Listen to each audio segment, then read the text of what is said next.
Ça que les gens, il a fait marre, les gens, ils pensent, oh que non, non, même demain, je suis vivant, il n'y a pas de problème, je fais, pouf, je m'en fous, ça, le truc aujourd'hui, je m'en fous, le truc demain.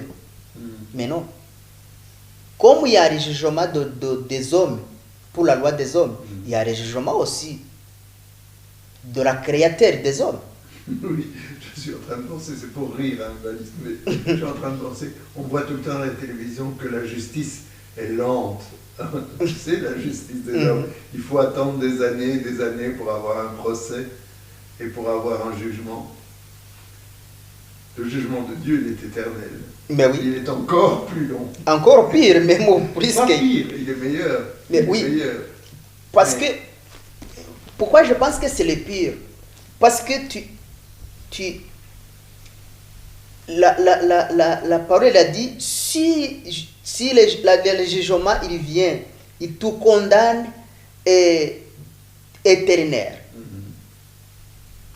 Mais le jugement des hommes, il te condamne quelque temps. Mais le jugement de Dieu, la parole a dit éternel. Oui. Comme la vie éternelle aussi. Et chez les hommes, en plus, dans la loi des hommes, tu peux faire un appel. Tu peux avoir un nouveau procès. Non, devant Dieu, non. Non, bien sûr. Il n'y a pas de la paix, il n'y a pas de... Non, non, non. Oui, c'est ça le problème des hommes. Les hommes, ils croient, ils voient quelque chose de mieux de sa vie. Quand ça leur est utile. Quand ça les sert. Et s'il y a quelque chose qui vient de sa vie, et comme quelque chose de très mal, il demande au secours. Mais si c'est toi, il s'en fout de toi. Ton problème, c'est ton problème. C'est ça qui m'inquiète ici, le verset 35. Si tu lire. Donc on est dans Luc, chapitre 23, verset 35. Oui. C'est sur la crucifixion du Christ. Le peuple se tenait là et regardait. Quant au chef, il le tournait en dérision en disant « Il en a sauvé d'autres, qu'il se sauve lui-même, s'il est le Christ de Dieu, celui qui a été choisi. » Amen. Ça, c'est le peuple qui a vécu avec Jésus très longtemps. Il voit que Jésus il a fait beaucoup de miracles. Il voit que Jésus il a guéri beaucoup de gens. Oui. Mais cet moment-là, il a oublié tout ça. C'est ça. C'est ça la réaction des hommes. Les actions des hommes, il est oublié plus vite possible. Oui, tu veux dire les hommes oublient le bien qu'on leur fait. Oui. Plus vite que le mal qu'on leur fait. C'est ça. Si tu lises le verset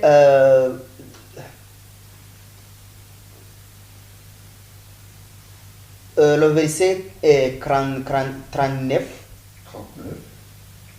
L'un des malfaiteurs suspendus en croix l'injuriait en disant « N'es-tu pas le Christ?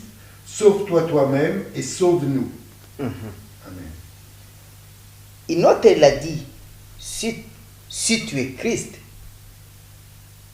et il n'est pas quoi vraiment. Si tu es Christ, sauve-toi, sauve-nous aussi. Il lisait le verset 40.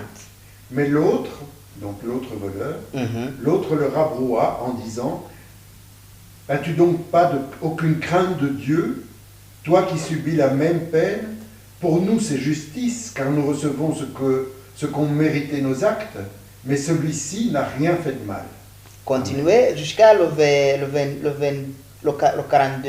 Et il disait « Jésus, souviens-toi de moi quand tu entreras dans ton royaume. » Il lui répondit « Amen, je te le dis, aujourd'hui tu seras avec moi dans le paradis. » Amen. C'est ça. Et sans je trouve que l'autre, il dirait pour dire, parce qu'il croit que il y a les sauveurs, il ne croit pas. Il dit, si tu lis le verset 39, il dit pour, c'est comme ignorance, méprisé, mais il n'est pas quoi vraiment. Moi, ce que je lis dans ces versets-là, c'est il y en a un qui veut sauver sa vie, mais l'autre, il trouve que comme il a fait du mal dans sa vie, il est normal qu'il soit puni, mais il veut sauver son âme. L'un veut sauver sa vie, mais l'autre veut sauver son âme. C'est ça. Mais, verset 43, verset 42-43, c'est Jésus qui dit. Non, c'est c'est d'abord le deuxième voleur qui disait. Oui. Jésus, il dit à Jésus, souviens-toi de moi quand tu entreras dans ton royaume. Et Jésus lui répond, Amen, je te le dis, aujourd'hui tu seras avec moi dans le paradis. Parce qu'il a cru. Oui. Il n'avait pas besoin que Jésus le sauve pour croire. C'est ça quelque chose, l'homme aujourd'hui, il a besoin. L'homme, il a besoin de la conscience avec Jésus. Il a besoin aussi que Jésus, il veut venir de sa vie. Il a accepté Jésus. Venez de sa vie. Si tu es entré là-bas, pas oublier moi aussi. Oui. Ne m'oublie pas dans ton royaume. C'est ça. Directement, Jésus a dit, aujourd'hui, tu es vivre avec moi au paradis. C'est ça le mal, le mieux. Il y a la différence. Il y a deux chemins. Il y a le chemin de paradis, c'est la personne, il a fait mieux. Comme le monsieur, il a reconnu sa faute. Il a dit, moi j'ai quitté. Moi, aujourd'hui, il n'y a pas d'autre choix. Je suis sorti là-bas. J'ai envie de quitter avec tranquillité. Avec le cœur sincère, léger. Un jour, je le trouvais avec Dieu. C'est ça que l'homme aujourd'hui, il manque. Il manque il manque reconnaissance de sa faute. Et il lui manque aussi un cœur sincère et léger. C'est ça. C'est ça qui est triste. Si la personne, il n'y a pas de cœur léger. Si tu n'as pas de cœur léger, tu es capable de faire mal les gens. Tu es capable de souffrir les gens. Tu es capable de dévorer les gens. Tu es capable d'arnaquer les gens. Et je vais vous montrer un autre verset. Comment, c'est Luc aussi, Luc, chapitre 11. Et ça aussi, ça te montre, Luc, chapitre 11, verset 24 et 26, 3 versets. Luc chapitre 11, versets 24 à 26, le titre c'est « Le retour de l'esprit impur ». Lorsque l'esprit impur est sorti de l'être humain, il passe par des lieux arides, cherche du repos, et comme il n'en trouve pas, il se dit « Je vais retourner dans ma maison, celle d'où je suis sorti ». Quand il arrive, il la trouve balayée et ornée. Alors il s'en va chercher 7 autres esprits, plus mauvais que lui. Ils entrent là et ils s'installent, et la condition dernière de cet homme-là est pire que la première. Amen. C'est ça. Tu vois, il y a un mauvais esprit. Les gens, ils quittent, comme les deux voleurs. Un autre voleur, il a dit, moi, j'ai abandonné ça. Il est réconcilié déjà. Ça veut dire qu'il sache ce démon de sa vie. Les démons dévorés, tous les démons, il est chez lui. Toutes les fautes qu'il a. Toutes les fautes, il a reconnu, il a abandonné. Et l'autre, il n'est pas abandonné. Ça veut dire qu'à lui, il n'y a pas de chemin. Il n'y a pas de chemin de paradis.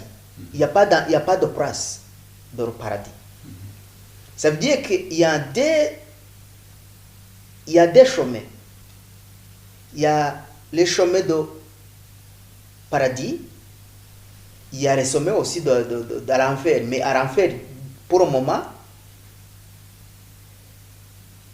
il n'est pas existe maintenant. Il existe à la fin du monde. Oui. Mais pour le moment, quelque chose qui existe, c'est paradis. Paradis. C'est le paradis. Paradis, avec la personne, il est quitté avec le cœur léger. Les autres, il n'y a pas de cœur léger, il est trouvé ailleurs. Tu vois, la verset 24. Ça veut dire que ton âme, il cherche partout pour encore entrer dans la personne. Oui, pour revenir sans arrêt attaquer la personne. C'est ça. Imaginez imaginez, tu sors chez vous. Il n'y a pas de problème. Mais il y a les démons qui cherchent la place. Tu manifestes de ta vie tout le temps. Tu manifestes il vient de sa vie. Peut-être tu ramasses de la rue ou tu ramasses de magasin, tu ramasses partout. Ça veut dire qu'il y a les démons qui cherchent toutes les maisons. Et toutes les portes d'entrée. C'est ça. Les portes d'entrée, c'est qui? C'est l'autre personne. Par rapport de ma façon de réaction, ma façon de penser. C'est ça que les autres démons, il ne peut pas venir tout seul. Il est venu avec les 7 démons de plus. Encore plus. Encore plus. Ça veut dire que votre vie, ça devenir compliqué. Encore plus. Encore plus. C'est ça, de temps en temps, tu vois que déjà, il est fou. Il a fait des choses. Tu dis, est-ce que la personne, il a réalisé ça? Alors qu'ici, il est dit qu'il sort de la maison, mais quand il revient, la maison est propre. Le démon est sorti, donc moi j'imagine que la maison, c'est la conscience, c'est la... Oui. Si le démon s'en va, ton âme et ta conscience, elles sont propres, balayées. Mais il revient encore plus fort avec 7 autres pour prendre la place. C'est ça. Si tu es engagé avec Dieu ou Jésus, essayez d'être juste, sincère. C'est comme je te dis, moi, je t'aime, je suis t'aimer honnêtement. Sans mensonge, sans mentir, sans d'autres portes de mensonges. Ça veut dire que je cherche des arnaqués. Non, non, il faut que je vais venir sincère. Si je te dis, moi je vais partir là-bas, je partis là-bas. Mais si je te mentis, je vais ouvrir la porte. Oui. Si je te mentis déjà, il y a une autre, il y a un démon qui vient, c'est démon de mensonge. Si je te volais, il y a des démon de vol. Chaque chose mauvaise que j'ai fait, c'est les démons que j'ai accueillis de chez moi. Oui. Que tu as laissé entrer. C'est ça. Ça veut dire que toutes les fautes que la personne il a fait, il ouvre la porte. Les démons, il n'est pas venu à un. Il n'est pas venu à serre. Il veut venir avec les autres. Ce que je comprends aussi, c'est que si tu arrives dans ta vie à chasser le démon, tu dois aussi nettoyer ta maison. C'est ça. C'est-à-dire nettoyer ta conscience. C'est ça. Sinon, le démon, il revient et il est encore plus fort et encore plus nombreux. Et comme c'est écrit là, et cet homme-là, attends, et la condition dernière de cet homme-là est pire que la première. Donc c'est encore pire qu'avant. C'est ça. Les hommes, de temps en temps, ils ne comprennent pas ça. C'est ça le terrible. C'est ça que de temps en temps, tu vois la personne, il a fait les fautes, demain, il a fait le pire. Tu dis, qu'est-ce qui se passe à la personne? Oui, oui. Et puis, il faut aussi que si tu chasses le démon, encore une fois, tu dois nettoyer ta maison, c'est-à-dire que tu dois... Il ne suffit pas de chasser le démon, il faut aussi prendre conscience de ce que tu as fait. Mais oui.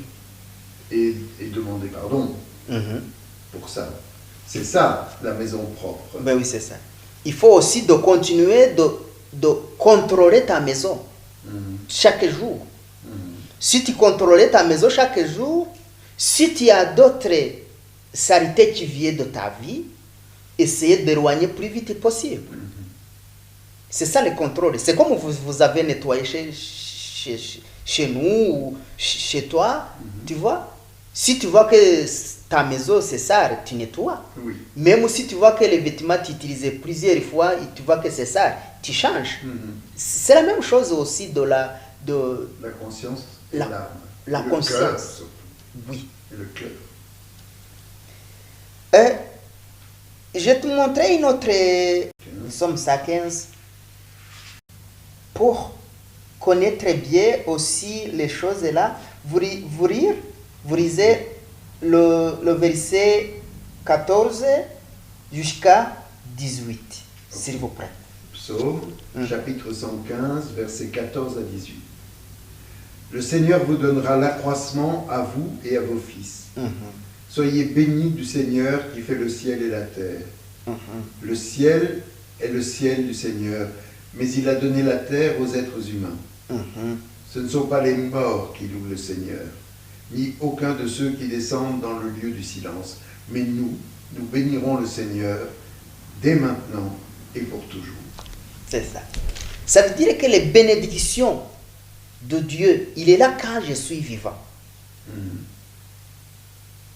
De temps en temps, tu as entendu les gens dire, moi, je priais, la personne est morte. C'est fini. Il n'y a pas de prière. Parce que là-bas, il change, il n'est pas demandé pardon. Il n'est pas concilié là-bas. Il est concilié quand il est ici. Il est vivant. Si je fais les conneries, je suis demandé quand je suis vivant. Le jour où je suis mort, je ne peux pas demander pardon. Oui. Donc, oui, attends, j'ai bien compris que tu veux dire, tu dois demander pardon quand tu es vivant. C'est ça. Et c'est ça que la parole a dit. Si tu es mort, le verset 17. Ce ne sont pas les morts qui louent le Seigneur, non, ni aucun de ceux qui descendent dans le lieu du silence, c'est-à-dire l'enfer. Oui. Mais nous bénirons le Seigneur maintenant que nous sommes vivants. C'est ça. Et pour toujours. Oui. Amen. Tu serves Dieu aujourd'hui, quand tu es vivant. Parce que demain, vous ne connaissez pas. Donc, oui, attends, j'ai bien compris que tu veux dire, tu dois demander pardon quand tu es vivant. C'est ça. Et c'est ça que la parole a dit. Si tu es mort, le verset 17. Ce ne sont pas les morts qui louent le Seigneur, non, ni aucun de ceux qui descendent dans le lieu du silence, c'est-à-dire l'enfer. Oui. Mais nous bénirons le Seigneur maintenant que nous sommes vivants. C'est ça. Et pour toujours. Oui. Amen. Tu serves Dieu aujourd'hui, quand tu es vivant. Parce que demain, vous ne connaissez pas. De moi, c'est aujourd'hui. D'accord. C'est ça le jour de conciliation. Avec toi ou avec Dieu. C'est aujourd'hui. Et donc, si tu fais une faute, il faut demander pardon aujourd'hui et pas attendre, parce que tu ne sais pas si demain tu es encore là. C'est ça. C'est ça quelque chose. Je manque, même les autres, ça manque. Peut-être. Et la belle chose, je fais aujourd'hui. Oui, ce que je lis ici, et ce que je lis aussi dans l'histoire des deux voleurs, c'est que, ce que je crois comprendre, c'est que Tu ne dois pas espérer avoir une vie meilleure une fois que tu seras mort. Tu dois la vouloir maintenant. Oui. Parce que tu ne sais pas comment tu seras jugé après.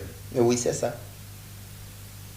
Tu ne peux pas dire, ah oui, mais ce que je fais, c'est les bêtises que je fais, c'est pas grave. Une fois que je serai au paradis, tout ira bien. Ben non, tu ne sais pas si tu seras au paradis. C'est ça. Et en plus, tu ne connaissais pas même demain. Parce que demain, ce n'est pas le jour de toi peut-être. Oui. Le jour de toi, c'est aujourd'hui. Donc,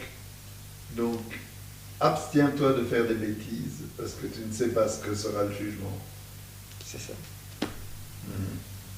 Et bel jour de changer ma vie, c'est aujourd'hui, pas demain. C'est ça, c'est la vie. C'est comme ça. Et j'ai envie de continuer de prêcher, malgré que c'est difficile. Mais c'est ça.